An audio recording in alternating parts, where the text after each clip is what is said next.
So today we're going to cover the top 5 books that have made a difference within my business and my personal life here in 2023 as we wrap up the year. Let's get to it. So rapid fire, in order of how significant they were for me this year.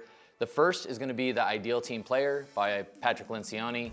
And this was great in actually formatting some pages out of our handbook. But the key thing that is shared by Patrick Lencioni, which happens to be from the Bay Area where I'm originally from, is the concept of an ideal team player being hungry, humble, and smart. And I think this is a huge game changer, especially as we're trying to build a culture that helps to focus around our core purpose, which is to end the negative stigma of the building industry. And to do that, you need to be able to have the right people on the team. And so this book truly has changed the way that I look at team building and what I'm looking for in anyone that works for Rebuild the Block, as well as our trade partners that are on our job sites day in and day out. So the fourth most impactful book that I read in 2023 is Atomic Habits by James Clear. And I think that as someone that actually wants to continually set goals and achieve great things, not only within our industry, but within my personal life, this really helped to set the precedence for what that looked like and to be able to create efficiency with that. And I'll share just a few thoughts that really changed my mindset when it came to creating habits and how important it was. And one of the first items is, the goal is not to read a book, the goal is to become a reader. And this one was pretty impactful because I actually only read one book in high school. And I've made a strong push to continue my education through reading of books. And so, the goal isn't just to read a book, the goal is to consistently become a reader. And so that really changed a lot of the perspective that I had with how it is that I'm setting up the habits and the things that are most important to me. And then the second thing that stood out to me was the ultimate purpose of habits is to solve the problems of life with as little energy and effort as possible. And I think before I would just kind of beat my head up against a wall sometimes with some of the habits that I was trying to form, and I would make them a lot more complex. And so this book allowed me to be able to simplify those strategies and be able to get to the end result with less energy and resources of my mental capacity to be able to achieve those things.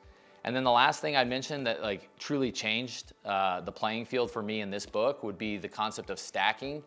And so a good example of that is every time that I'm making phone calls or having to follow up with clients, I actually go out on a walk, and I could be able to walk and I'm much more engaged with our clients. And it also has helped me to be able to achieve a better and more healthy lifestyle. So that would be a great example of stacking and how it's impacted me here in 2023. Okay, number 3 most impactful book of the year has to be The 7 Secrets of Becoming a Wealthy Contractor. Now, I think what's interesting is a lot of people might say, well, that's a little selfish of you. How are you going to become a wealthy contractor? Well, the reality is I was sitting down with my brother a couple of years ago, and something became very evident to me. And there was another book that I was reading, and I forget the actual name of the book, but it said that your worth is inherently based upon the amount of people's lives that you touch. It is the reason that pro athletes and other celebrities are actually, usually have a pretty high net worth, is because they're able to touch the lives of a lot of people. And at the time I was a little discouraged because my brother brought up the point that as a general contractor, how many people's lives am I actually going to be able to touch? So as soon after that I decided that I was going to take our branding in a different direction, which is one of the reasons that we have a YouTube channel today.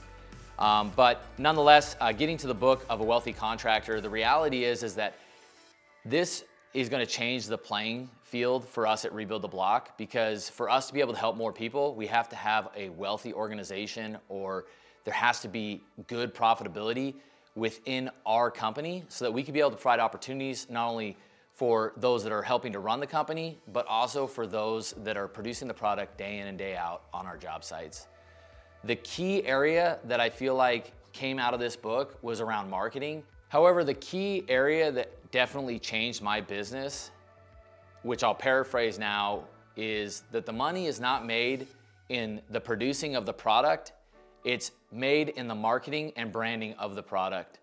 And I recognize that with every great brand, whether that be Nike or Apple or Microsoft or Intel, the reality is they make money on the branding and making sure that they're getting to the right people and that they're aligning themselves with a customer base that appreciates what it is that they're providing.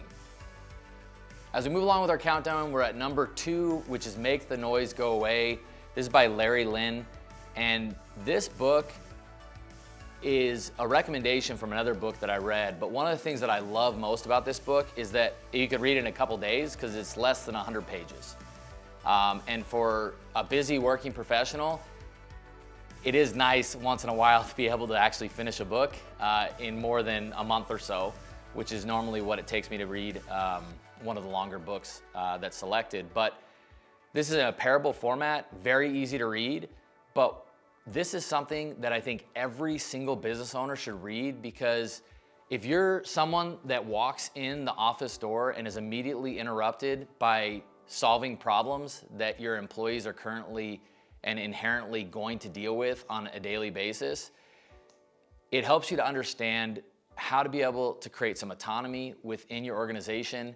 And one of the main items that it covers is that you're only as good as your second in command, and by having an effective second in command, it allows you to be able to free up your time to be able to utilize some of the unique abilities that you bring as a company owner that aren't inherently employee work, and this allows you to be able to establish your vision and set yourself up for the future. The principles in this book definitely have changed my mindset as I've moved forward with our business, and has specifically changed the process and the requirements that we have for hiring employees within our company. So by far my number 1 read of the year is going to be Essentialism. Now, I've mentioned my brother in a few instances, and my brother actually sent me this book actually for my birthday, and it was the most impactful book for me personally and professionally. And I'll read off the back. Essentialism isn't about getting more done in less time. It's about getting only the right things done. And one of the biggest impacts that this book made for me was the concept around email, actually.